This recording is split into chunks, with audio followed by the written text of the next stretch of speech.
ചതുർലോകങ്ങളുടെ സൃഷ്ടിക്കു ശേഷം പരമാത്മാവ് വിരാട് എന്ന അശരീരിയെ സൃഷ്ടിച്ചു. ക്രമേണ അതിന് വായയും ശരീരഭാഗങ്ങളുമുണ്ടായി. അതിൻ്റെ ഓരോ ശരീരഭാഗങ്ങളും ഓരോ കർമ്മങ്ങളായി മാറുകയും ലോകത്തിലെ ഓരോ ഭൂതങ്ങളായി പരിണമിക്കുകയും ചെയ്തു.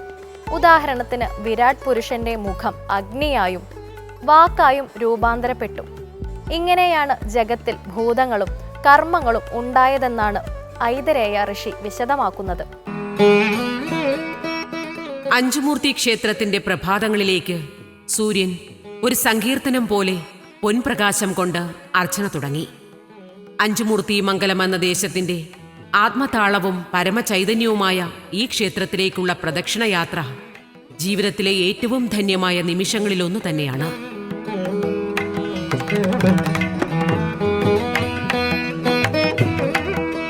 ശൈവ വൈഷ്ണവ ശാക്തേയ ശക്തികൾ ഒരുമിച്ച് കുടികൊള്ളുന്ന അഞ്ചുമൂർത്തി ക്ഷേത്രത്തിലെ പുണ്യദർശനം നമുക്ക് നേടിത്തരുന്നത് ജനിമൃതികളിലൂടെ കടന്നുവന്ന കർമ്മപാപങ്ങളിൽ നിന്നും കർമ്മമാലിന്യങ്ങളിൽ നിന്നുമുള്ള മോചനം തന്നെയാണ്.